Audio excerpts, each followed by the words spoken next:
বুঝছেন? আইতেই থাকবো। হ্যাঁ হ্যাঁ ওটা দিয়ে হ্যাঁ হ্যাঁ ভাই ওই মনে দাও, হ্যাঁ ওই মনে দাও। এই বাসে টানার না মানে এমনি যাবো একবারে। ওইটি টানার না তাহলে টানাবো ওইটি চলিব না বড়। এখন ওই যে সাদে সাদে মালিটা দিয়ে নো।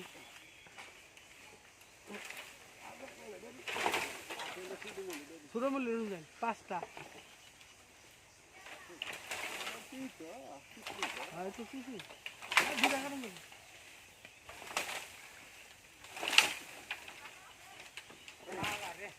যাবো গা আমার কাছে নিয়ে যাও। ইয়ে মুরল বাস। মুখ রোলবা নিছে। কান্না নিছি। দেন টান জোরে ইয়ালি পিছন টাকা দাও, পিছন টাকা দাও। এর তো এতটাই হওয়ার কথা না। পিছনে টাকা, হ্যাঁ পিছনে টাকা। আর একটু দাও। পিছনে ধাক্কা দিয়ে টান দিলো, তাহলে যাবো না। ধাক্কা দেন, হ্যাঁ এখন টান দেন। হ্যাঁ চলে গেছে, এই তো হয়ে গেছে। একবার টানলে হবো না।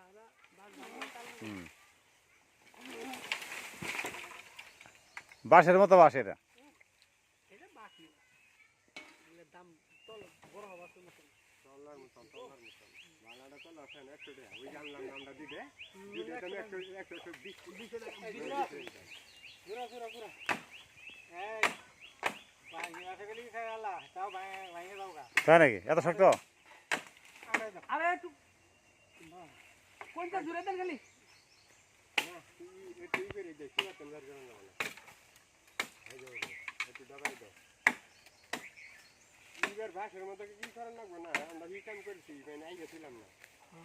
এই যে একটু ফাঁকা আছে মানে আমি না মানে কাম করব না গাড়ি কারলা ঘুরাই দাও। এই গেটা আর সামনে না গাড়া সামনে সামনে তো যাবো না। ও লোক লাগা ইনি কাট ভর দিন কইতাছে মুদি করে একটা বাসে মাল আছে না।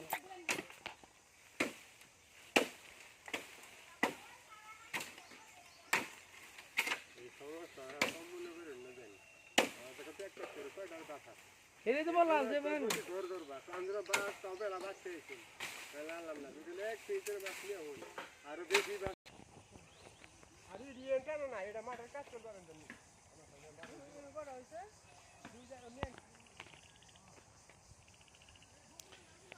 আমরা প্রায় আজকে সকাল থেকে বাস কাটা শুরু হয়েছে।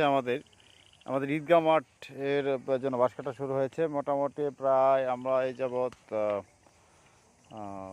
হচ্ছে প্রায় 100 থেকে 120টার মতো বাস আমরা কালেক্ট করে ফেলেছি মোটামুটি। আর আমরা খুব হইলে 30 মিনিটের মতো বাস কাটা হবে মোটামুটি। 30 মিনিটের মতো বাস কাটলেই আপনারা সবাই দোয়া রাখবেন যাতে আমরা এই ঈদগাহ মাঠের যে কাজগুলা এটা মানুষের মোটামুটি সবাই বাস দিচ্ছে। যার কাছে বলা হচ্ছে যে আমরা ঈদগাহ মাঠের সামিয়ানা করানোর জন্য আমরা একটা দুটো করে বাস প্রয়োজন, সবাই এমনিতে বলছে যে নিয়ে যান। মোটামুটি প্রতি বছরই আমাদের এরকম বাস কালেক্ট হতে গেলে পাওয়া যায়, কিন্তু প্রতি বছর লাগে না সাধারণত। কিন্তু এই এলাকার যে প্রত্যেকজন মানুষ খুবই মানে ভালো মানুষ, এমনকি তারা যেটাই দেল খুলে মোটামুটি দেল খুলে এই বাসগুলো দেওয়ার চেষ্টা করে। বাস বা তাদের সামর্থ্য অনুযায়ী আপনার টাকা বা সামর্থ্য অনুযায়ী যে যেতে পারে মানে সেইভাবে মোটামুটি আমরা সবাই দোয়া রাখবেন যাতে আমাদের বা ঈদের মাঠে নামাজ আমরা সঠিকভাবে পড়তে পারি। ডেকোরেশনের কাজ এখনও শুরু হয় নাই, এটা হচ্ছে বাস কালেক্ট করে দিচ্ছি, যদি আমাদের এবার একটু লেট হয়ে গেছে। তো আগামীকাল শুক্রবার থেকে শুরু করবো ইনশাল্লাহ।